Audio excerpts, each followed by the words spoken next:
السلام علیکم ورحمۃ اللہ وبرکاتہ۔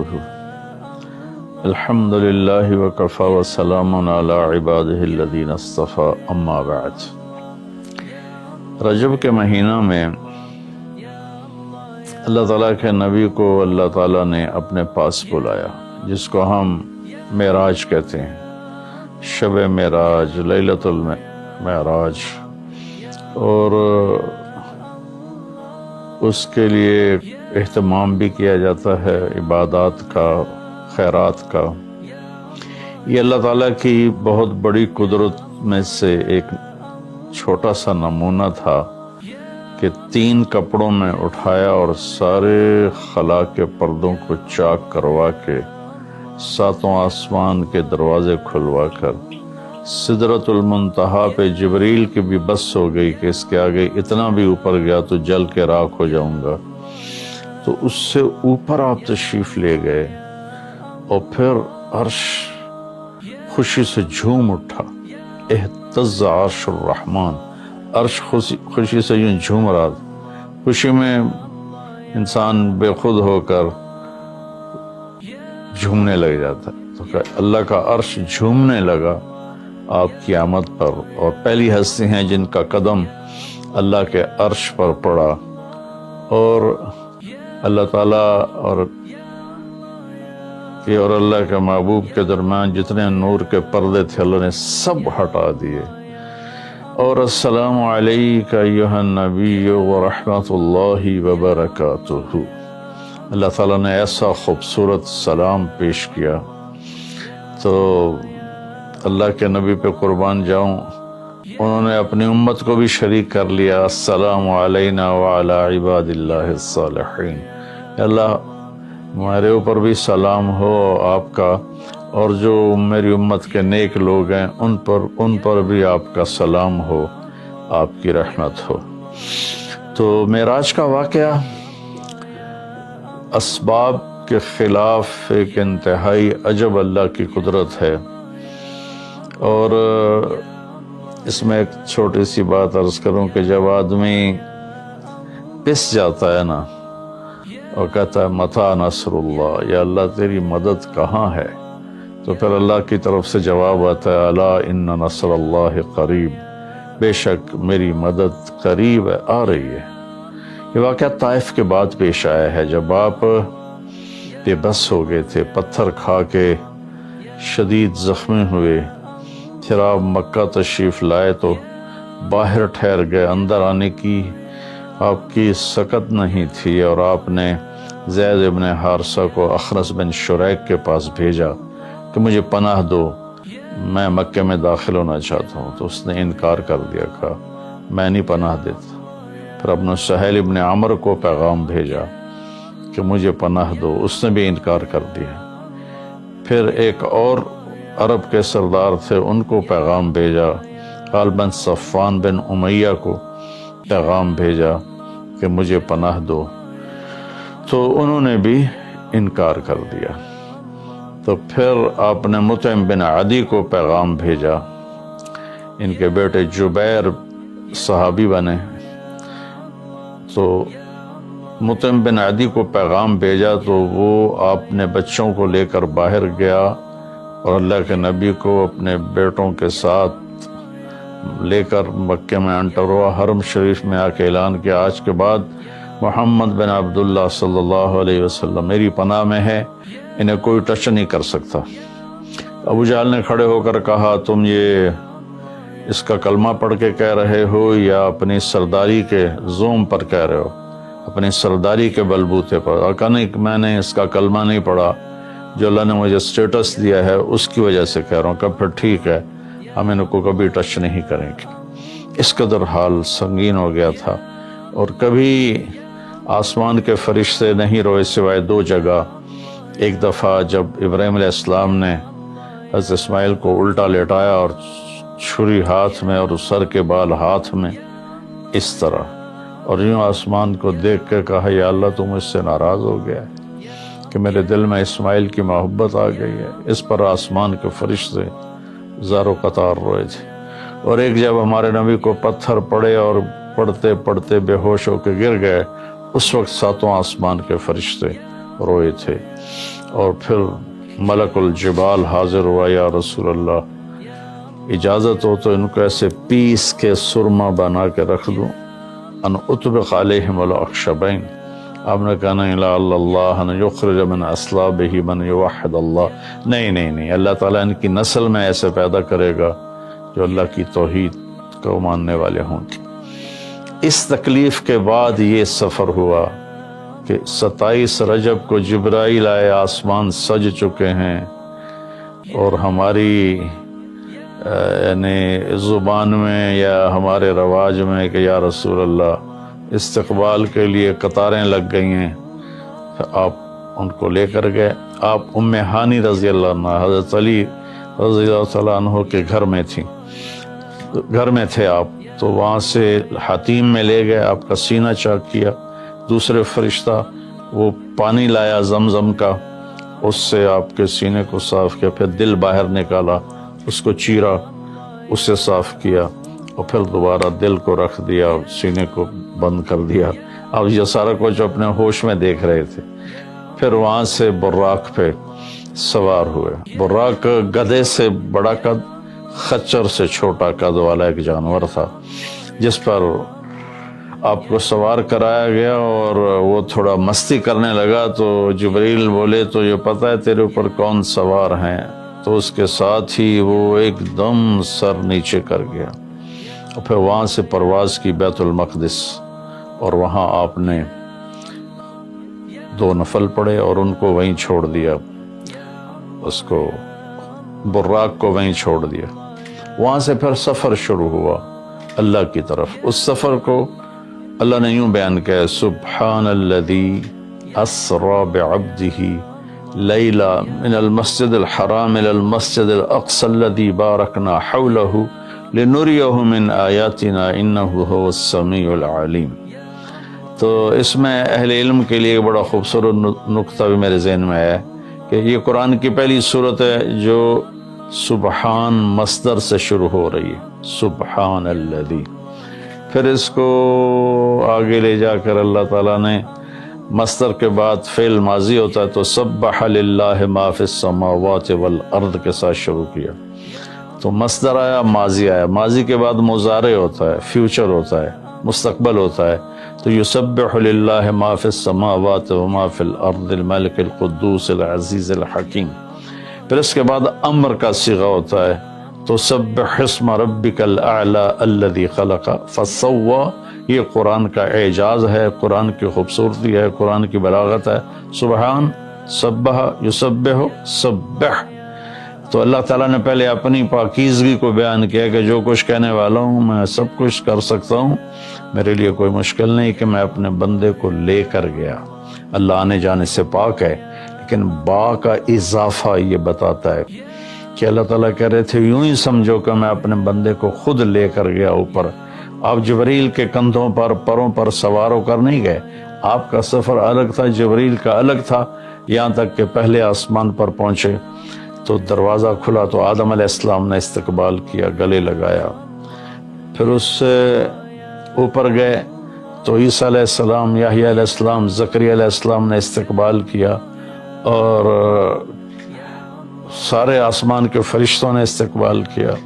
پھر اس کے بعد تیسرے آسمان پر گئے تو یوسف علیہ السلام نے استقبال کیا اور سارے فرشتوں نے۔ پھر چوتھے آسمان پر گئے تو یونس علیہ السلام نے اور باقی سارے فرشتوں نے۔ تو پھر پانچویں آسمان پر گئے تو ہارون علیہ السلام اور آسمان کے فرشتے۔ پھر چھٹے آسمان پر گئے تو موسیٰ علیہ السلام اور موسیٰ علیہ السلام کے آسمان کے فرشتے۔ اس دن اللہ نے، میرا کہ میں نے پڑھا کہیں نہیں لیکن مجھے لگتا ہے کہ اس دن اللہ تعالیٰ نے سارے فرشتوں کی عبادت کی چھٹی کرا دی ہوگی اور فرمایا ہوگا بس میرے محبوب کا دیدار کرو، استقبال کرو، آج یہی تمہاری عبادت ہے، کیونکہ ہر فرشتہ بے قرار تھا کہ دیدار ہو جائے۔ پھر اب ساتویں آسمان پر گئے، وہاں ایک بیت اللہ تھا، وہاں ایک بزرگ سفید داڑھی والے یوں کر کے بیٹھے ہوئے تھے، یوں کر کے، اور لمبے ان کے بال تھے، لمبی داڑھی تھی، وہ نہیں اٹھے، وہ بیٹھے رہے۔ جب اب قریب آئے تو وہ کھڑے ہوئے اور کہا میرا بیٹا آ گیا۔ پہلے نبیوں نے کہا ہمارے بھائی آ گئے، ہمارے بھائی آ گئے، ہمارے نبی آ گئے۔ اس بزرگ نے کہا میرے بیٹے آ گئے، میرے بیٹے آ گئے۔ تو آپ نے جبریل سے پوچھا یہ کون بزرگ ہیں؟ تو انہوں نے فرمایا یہ آپ کے دادا ابراہیم علیہ السلام ہیں۔ اس میں اللہ نے ہمیں سبق دیا کہ بیٹا کتنے ہی عالی مقام پہ چلا جائے، اس کی ذمہ ہے اپنے ماں باپ کا ادب کرے، ان کے پاؤں چھوئے، ان کے سامنے سر جھکا کے چلے۔ یہ ہواؤں میں اڑ جائے، عرش کو چیر کے اللہ تک پہنچ جائے، پھر بھی باپ کے آگے، ماں کے آگے سر جھکانا ہے۔ اور یہ سبق عملاً اللہ نے امت کو سکھایا، پہنچایا کہ اللہ تو جانتے تھے کہ یہ امت اپنے والدین کی کتنی نافرمان ہوگی، اور کتنے ماں باپ ہوں گے جو چھپ چھپ کے روئیں گے، کتنی مائیں ہوں گی جو دوپٹے کے پلو میں اپنے آنسو چھپا لیں گی اپنی اولاد کی نافرمانی کی وجہ سے، بدتمیزی کی وجہ سے۔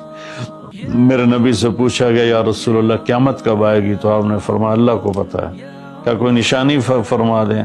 ارشاد فرما دیں کہ جب مائیں بیٹیوں کے ہاتھوں ذلیل ہوں گی تو قیامت آئے گی۔ یعنی بیٹے تو کرتے ہی رہتے ہیں، اگر بیٹیاں بھی ماں کو ذلیل کریں گی تو قیامت آ جائے گی۔ تو یہ اتنا بڑا مقدس رشتہ ہے۔ آپ نے فرمایا جس نے اپنے والدین کو دکھ دیا اس پہ اللہ کی لعنت، زمین آسمان کی لعنت، فرشتوں کی لعنت، نہ اس کی نماز قبول ہے، نہ روزہ، نہ صدقہ۔ اور دوسری طرف آپ نے فرمایا جو صبح صبح ماں باپ کی زیارت کر لے تو صبح سے شام تک جنت کے 2 دروازے اس کے لیے کھل جاتے ہیں۔ نہ حال پوچھا نہ خدمت کی، صرف آ کے زیارت کی محبت کی وجہ سے۔ شام کو آ کے ان کی زیارت کی تو صبح تک جنت کے 2 دروازے اس کے لیے کھلے رہیں گے۔ پھر ان میں کوئی ایک فوت ہو جاتا ہے اور یہ اس ایک کی بھی ایسے تعداد کرتا ہے، زیارت کرتا ہے، ایک دروازہ کھلا رہے گا۔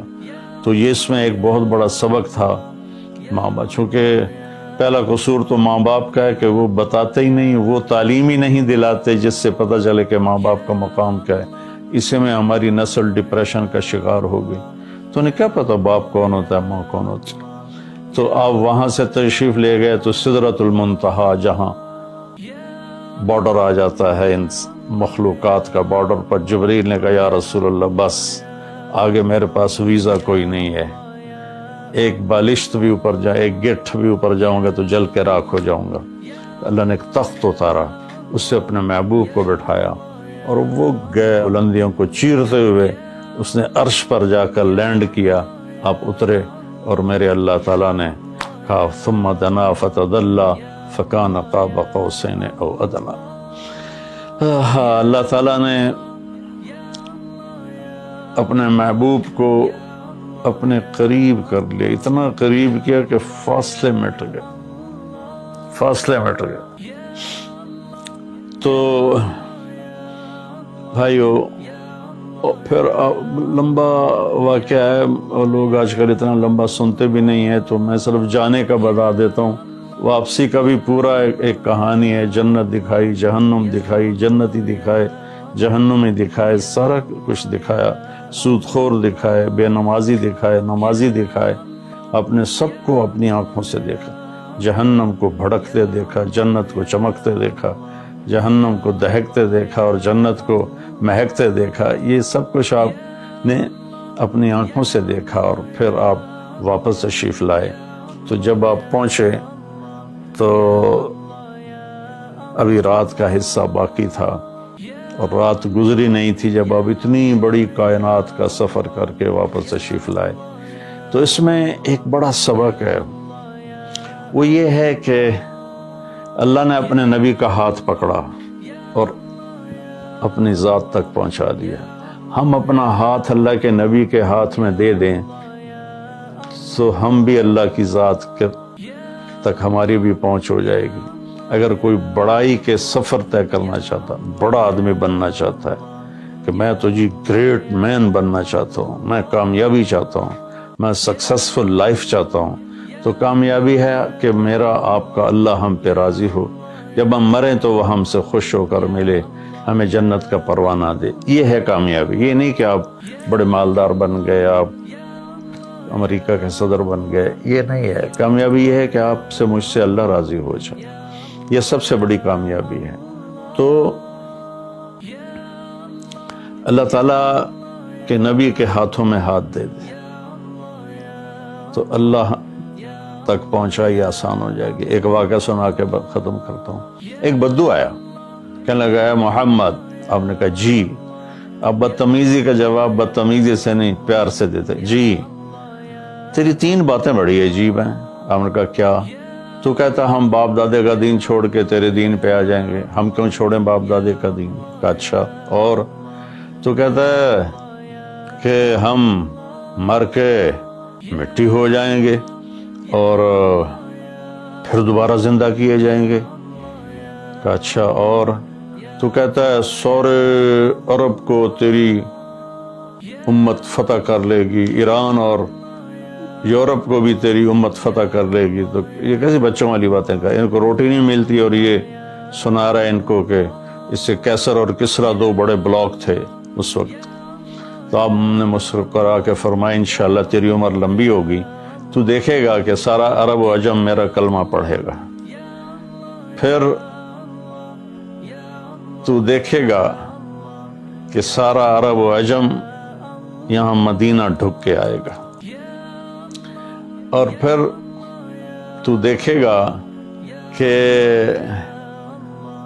اللہ تعالیٰ قیامت کے دن تجھے بھی کھڑا کرے گا، مجھے بھی کھڑا کرے گا، اور میں تیرا ہاتھ پکڑ کے تجھے یاد دلاؤں گا کہ ہو گیا یہ زندہ ہونا کہ نہیں ہوا۔ تو وہ کہنے لگا نہیں میں نہیں مانتا، تو چلا گیا۔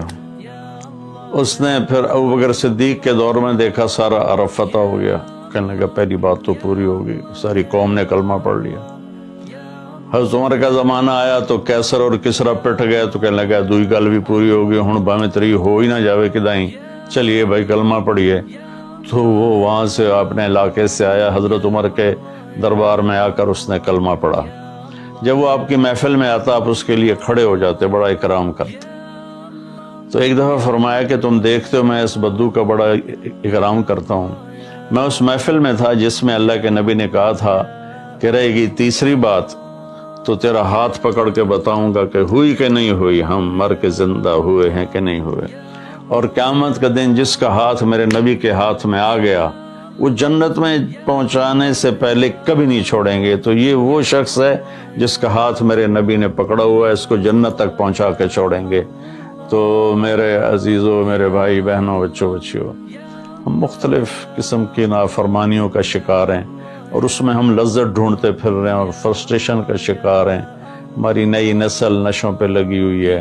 اللہ کے واسطے سب سے ہاتھ چھڑا کر اللہ کے نبی کو اپنا ہاتھ پکڑا دو، آپ کو یوں پکڑیں گے اور اللہ پاک سے جا کر ملا دیں گے، اور فرشتے بھی آپ پر رشک کریں گے۔ یہ واقعہ معراج کی اصل تھیم ہے اور واقعہ معراج کا اصل پیغام ہے کہ کی محمد سے وفاتوں نے تو ہم تیرے ہیں، یہ جہاں چیز ہے کہ لوح و قلم تیرے ہیں۔ السلام علیکم ورحمۃ اللہ۔